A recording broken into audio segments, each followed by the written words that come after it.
Yes, students, in this session we are going to see the third application of the Guass law, that is electric field due to a uniformly charged thin spherical shell. So this is a spherical shell.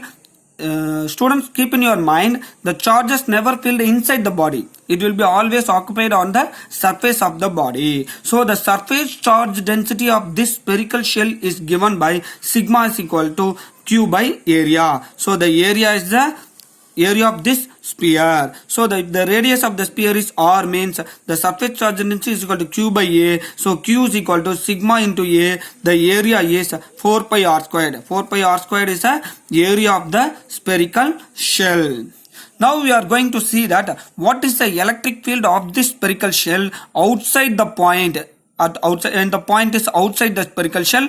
When the point is on the spherical shell, then the point is inside the spherical shell. These three cases now we are going to see that. First see the first case. So when the point P lies outside the spherical shell, that means the point is placed outside the spherical shell.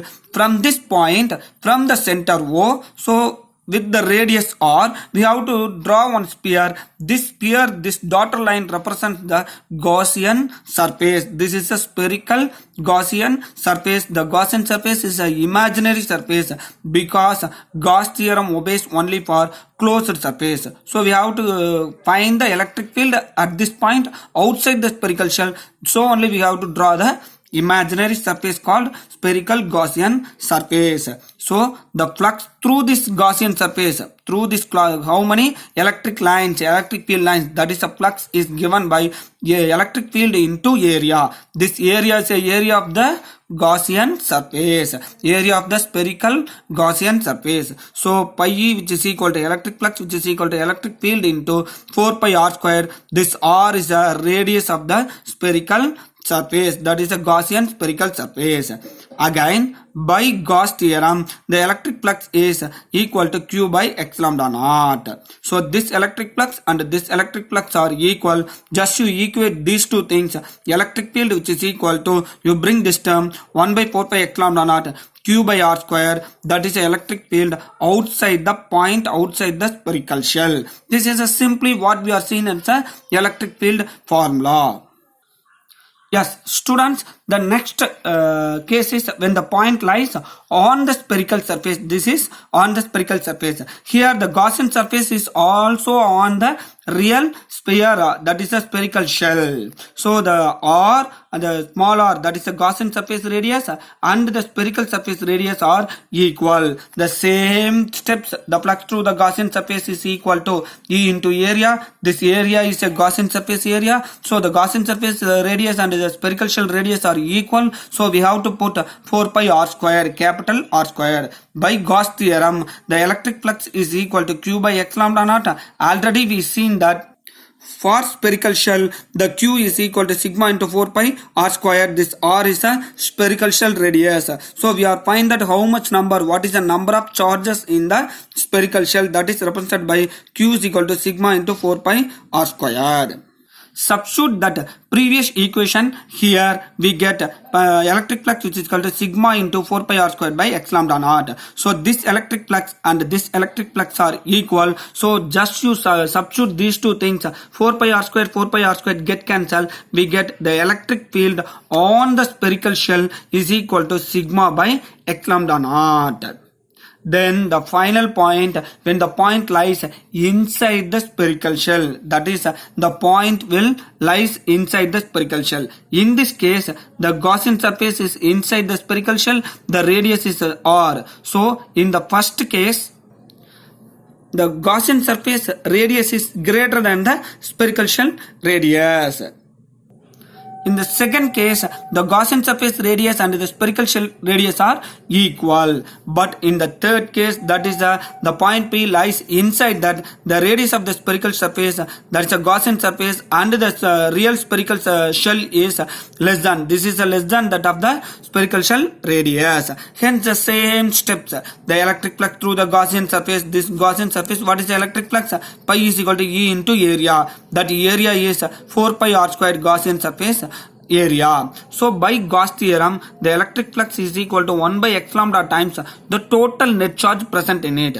Dear students, listen carefully. In the starting of this unit itself, this question itself, I say that the spherical shells, for the spherical shell, the charges will always occupy in the surface, not inside the spherical shell. Hence, there is no charges present inside this Gaussian spherical surface. Hence, the Q is equal to 0. In Gaussian surface, the total charge is 0. Hence, the electric flux is 0. If you are equating this electric flux calculated from the Gaussian theorem and also this one electric flux by definition, if you equate these two things, we get the electric field inside the Gaussian surface, that is inside the spherical shell, is equal to 0.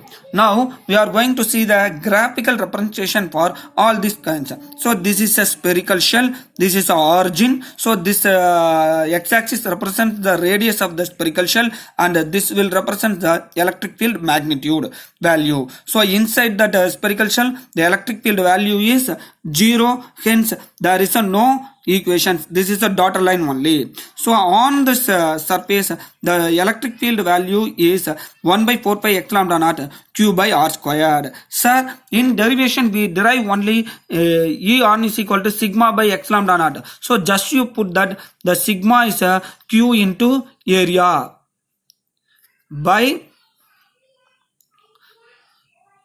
Q by area into epsilon naught.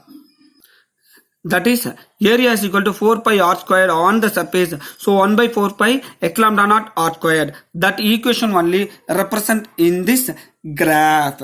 Then for the outside the surface, so the electric field value is 1 by 4 pi epsilon naught Q by small r squared. Small r is a Gaussian surface radius. So this graph is very important. Listen students, we have completed the first unit.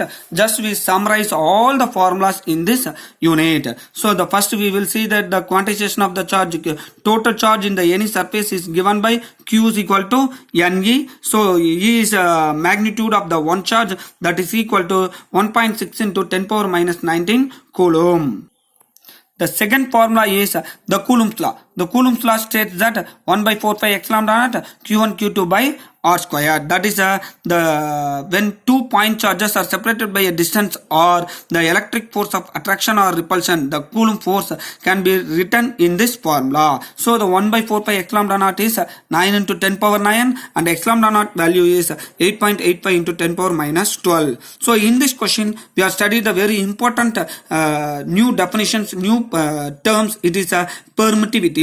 The permittivity is denoted by a symbol epsilon, which is equal to epsilon naught into epsilon r. So epsilon naught is a permittivity of the free space. This is a permittivity, relative permittivity of the medium. This is otherwise called as a dielectric constant. So the dielectric constant epsilon r is equal to epsilon by epsilon naught. Then we are defined that electric field. Electric field is defined as a electric force by the charge. So the equation for the electric field is E is equal to 1 by 4 pi epsilon naught Q by R squared. Then we see that what is electric dipole. Electric dipole means the two equal and opposite charges separated by a small distance. Hence we find that the electric dipole moment is equal to the one of the charge into the distance between the two charges. And then we find that the E axial line and the equatorial line, that is a 1 by 4 pi epsilon naught 2p by r cube and p by r cube. Finally, we see that the torque, what is a force, rotating force experienced by a dipole when it is placed in the external uniform electric field. So that is given by Pe sin theta. That is a dipole moment, electric field sin theta. So in vector form, it is written as tau is equal to, tau is a torque, notation of the torque, which is equal to cross product of dipole moment and electric field. And finally, we see that what is the electric flux formula and the Guass law, which is the electric flux, which is equal to 1 by epsilon naught times the total net charge. This is the equation for the first application of Guass law. That is an infinitely long charged wire, and this equation represents the electric field for the plane sheet. Hence, we completed the first unit.